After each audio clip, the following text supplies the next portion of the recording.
Coming up on this holiday edition of Botball tonight, we go deep into the heart of Texas. The Rangers, they've gained some ground in the American League West. They look to take down the White Sox and move closer to that division lead. After that, we'll take you to the desert, where the Red Hot Reds looking to continue their tear through the West and take down the Snakes one more time before heading home. And in Botball After Dark, an interleague matchup from Seattle. The Mariners and Phillies meet for the final time this weekend as we welcome you to Botball tonight, presented by Rain, with Eddie McCarthy, Aiden Blank. Eddie, we're moving closer to that All-Star break in a very exciting week of Botball this week and still to come next week. Yeah, getting closer to the All-Star break, which is always a really exciting time, and we've now entered the month of July, which means that trade talks are really about to heat up as we head extremely quickly towards that July 31st deadline. These teams look for these teams to change a lot, especially the ones that are going to be contending for a playoff spot. Plenty of highlights to get you, and we start with a couple of games from yesterday, starting with the Rays and the Cubs interleague series out at Wrigley Field. And Eddie, this was a fun game to watch. A low-scoring affair. It was a pitcher's duel. The Rays looking to win this series, coming in up 1-0. Let's take you out to Chi-Town. Hines A.S. and Charlotte on the call. Dan Winkler, probably the biggest revelation for the Cubs this season. So here are the highlights. Little bloop single from Ryan Yarbrough. Pitchers can rake. It is a proven fact. They left 9 men on base. Poor Yarbrough not really getting much of any support from his offense this game. They were absolutely shut down by Hendricks, so having to provide for himself there. And this would be the second run, the go-ahead run, back in the fourth inning. Seems like such a long time ago. Hayward with the single down the line, going the other way. And this was another big situation. Chris Bryant had a chance to maybe knock another run home, but it's a pop out to the catcher. The Cubs, lucky that they're not going to have to regret not capitalizing on some of their situations. Yeah, so many big opportunities for both teams here, and neither of them really able to do much of anything. Low-scoring game, but it could have easily been much higher. Both teams in the 8th inning had bases loaded and absolutely no offense coming out of it. And then Kevin Kiermaier just hits one down the line. Chris Bryant to Rizzo, the good friends, ending this ball game. So the Cubs get a big win at home. They'll play the rubber match today. And Eddie, it's everything you could have hoped for out of an interleague series between a pair of contenders in the American League Central, in the National League Central, that is, and the American League East. Well, it was really good pitching on both sides, Aiden. For the Rays, Ryan Yarbrough, who's having a great year, by the way. He went 5 innings, gave up 2 runs, that ERA at 1.98, which is really remarkable. He's a guy who's kind of come out of nowhere. Only threw 5 innings, which isn't great. He'll unfortunately end up with the loss. But again, only 2 runs allowed. Pretty good outing for him. The thing was, Kyle Hendricks was just a little bit better. He went 6 hits allowed on the day, only 1 run crossed. Picks up the win. He goes to 7-5 on the year. But what I'm really looking at and highlighting from this game, not just the starting pitching, Aiden, it is the Cubs bullpen and how good they've been. They continue to be outstanding. Craig Kimbrell, Jeremy Jeffress, Dan Winkler, the 3 of them combined for the last 6 outs, only 1 run allowed. That's a scary back half of a game combination. As we'll now we'll head to the desert, where rather fittingly the D-backs, they've been red hot as of late. They've taken the lead in the NL West over the Dodgers. They're facing the Reds, second game of a 3-game series. Reds looking to keep pace in that NL Central with the Cubs. It was Duggo and Jake W. Dean on the call, as we'll send you out to Arizona for this one. The fireworks will be going after the game here from Phoenix, but D-backs fans will be less than happy while watching them. It seemed like a good opportunity to keep ahead of the Dodgers and secure a win here in this series, but really from the start of the day, it didn't look great for the Diamondbacks. In that 4th inning, Zach Gallen walked 4 separate batters and, in fact, walked a run home, but was able to get out of it by striking out Votto and, striking out another batter. So got out of most of the trouble, but then things really started to fall off the rails. Even the pitcher getting in on the offense as Malley was able to double to right and get an RBI himself. And from there, even when Marte got this, what should have been a home run, but ended up getting scored a triple, the Reds were able to respond pretty quickly and in kind when the Diamondbacks started to trouble the Reds. I guess they're saying it hit off Aquino? I don't know. I'm not in charge of the programming there for San Diego Studios. Vogt was able to get home on the play. Marte got to third, but he wouldn't come around to score. Walker would nearly tie it up with this line drive single there, but right after that, Beer would fly out to right, and the Cincinnati Reds would quickly start to just hit double after double in the top of the 8th inning to get that lead back. Yeah, that would be the ball game with that. Oh, I am looking at the wrong screen. There we go. Joey Votto countering and breaking up that score there with the RBI double, making it 5-3. Arizona there in the top of the 8th. Followed up by an Eugenio Suarez, keeping his lead on that National League RBI stat number 76. Right there, made it 6-3, and that is where it would stay as far as the score. This one, a beauty, though. Galvis got a runner at third. Nice fly ball out into right, and Cole Calhoun showing off the guns, man. This is Arizona. It's always a gun show here. 9-2 double play. Akiyama out at the plate. So as I said, that's where it would stay, 6-3. There's your final play of the game, 3-6, and back to 1 ball game. Well, the Reds would get 3 in the 5th, and then they'd tack on insurance runs in the 9th, and it would be enough, Aiden, as the Cincinnati Bats, they showed up big time today. Yeah, they even up this series. The Reds get another win. They've been in a West Coast tear lately, even though they're only 500 in their last 10 games. A close game, but they do pull away late. Tyler Malley gets the win, going 5 innings, just giving up a run. Very good outing for him. Zach Gallen getting rocked on the mound. He did take the loss, gave up 3 earned runs, and walked 6 over 4 1/3 innings. Not the start he would have liked to have. Well, we talked about a little bit of everything, but the American League Central just continues to be our favorite division to watch in Botball.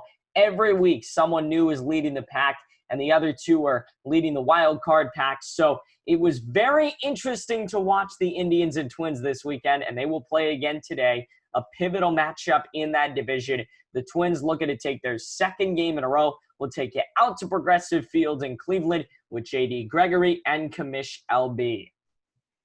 So looking at the final totals, Minnesota only managed 3 hits in this game, so the Indians' pitching was extremely effective. It is literally just the one mistake to Miguel Sano that is the difference in this game. And when you have a number 8 hitter be able to hit a home run, who comes off a season 1 short of hitting 40, that tells you exactly what you need to know on how potent this lineup is. And even on a tough day, they're able to make a big difference on this. Who would you give the player of the game to?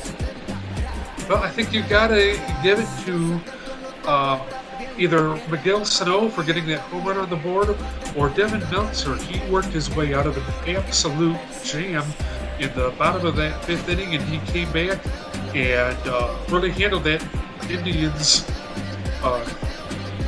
offensive stack the rest of the game. Indeed. So the 24-year-old lefty goes 6 solid today. Hey, what a huge matchup and what a huge win for the Twins. They'll go for the sweep today. They take their 2nd game in a row. What a big game. What a big series it has been for Minnesota, Eddie. Well, this one had playoff game written all over it, Aiden, and it's what we've come to expect from these top three teams in the AL Central this year. Both starters were tremendous. For Minnesota, Devin Smeltzer, Cleveland, Zach Plesac. Each one went 6 innings. Smeltzer gave up 4 hits, did not allow a run. Plesac was arguably better. He only gave up 2 hits, but one of those hits, unfortunately, that solo shot to Miguel Sano, which would turn out to be the difference. Again, playoff-style matchup, low-scoring, great pitching. I'm sure we're going to see a lot more from those two teams down the stretch, just like this one. But the Indians, though, they are really struggling in their last week or so, Aiden. Now 4 games back of the first-place Twins, and they've dropped 5 straight. Yeah, and in the AL Central, one bad week could turn out to be the difference maker between winning the division and having to play in a wild card game, which obviously would not be the goal at this point. So we talked about what happened. Now let's talk about what is going to happen later tonight. We will start our Sunday night slate with Sunday Night Botball, the White Sox and the Rangers. Hey, that's maybe not the series you would think of for the best series of the week when you take a look at it just from glancing over it, but the Rangers are gaining some big ground in the AL West, and the White Sox on a tear. They've now won 3 in a row in the American League Central. Yeah, the other thing that's really good tonight is the pitching matchup. Lucas Giolito against Corey Kluber, 2 number 1 guys going head-to-head. Giolito for the White Sox, 19th start of the year for him tonight. He's 9-5, a 2.64 ERA, in line to be an all-star. This is one of the White Sox brightest young stars. Look for him to be a staple of this rotation for years to come. And then for the Rangers, it's Corey Kluber, former ace of the Indians, who's now bringing his talents down in Arlington. His 19th start of the year as well, 7-7, a 3.77 ERA.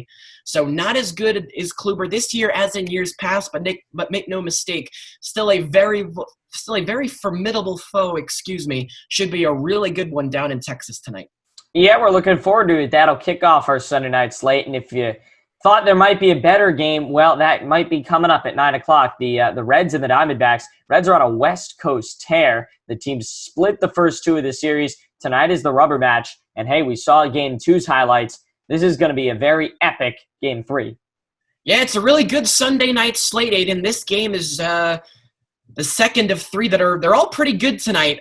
As far as this one is concerned, 2 guys who are making spot starts. For the Reds, it's Wade Miley, former Brewer, the left-hander. He's been mainly in the bullpen this year. 4-2 record, 3.23 ERA. Make no mistake, he's solid. For the Diamondbacks, Merrill Kelly will get the call, also making the spot start, only his 4th start of the year.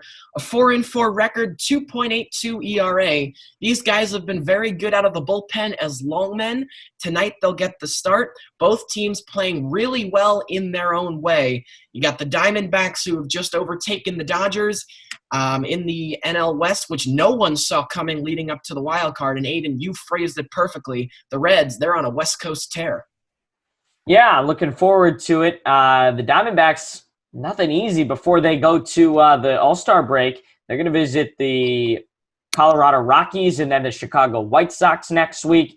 The Reds are going to host the Indians and Pirates before the All-Star break. So neither of those teams are quite out of the water, as opposed to the Rangers, say, who have Miami for 3 games next week. None of those teams are ready to relax quite yet. They still got to get through 2 huge series each before they head off to LA. Hey, our final game of the night, maybe, again, not the most interesting when you first take a look at it, but it has the potential to be a very good game. The Mariners, they've won 4 in a row. They're going for a sweep. They're going to take on the Phillies. Should be a very interesting West Coast game. Maybe not the most entertaining, but it's going to be a fun way to close out 4th of July weekend. Yeah, remember, Aiden, that AL West, the most wide-open division in all of Botball, with no more than 10 games separating first from last. So the Mariners, as bad as they've been, they still do have a shot, even if it's an outside chance. At home tonight, they'll be throwing out Wei Yin Chen, making only his 3rd start of the year, 0-1 thus far with a 1.74 ERA. So a pretty small sample size, but he's at least been pretty good for his ball club so far.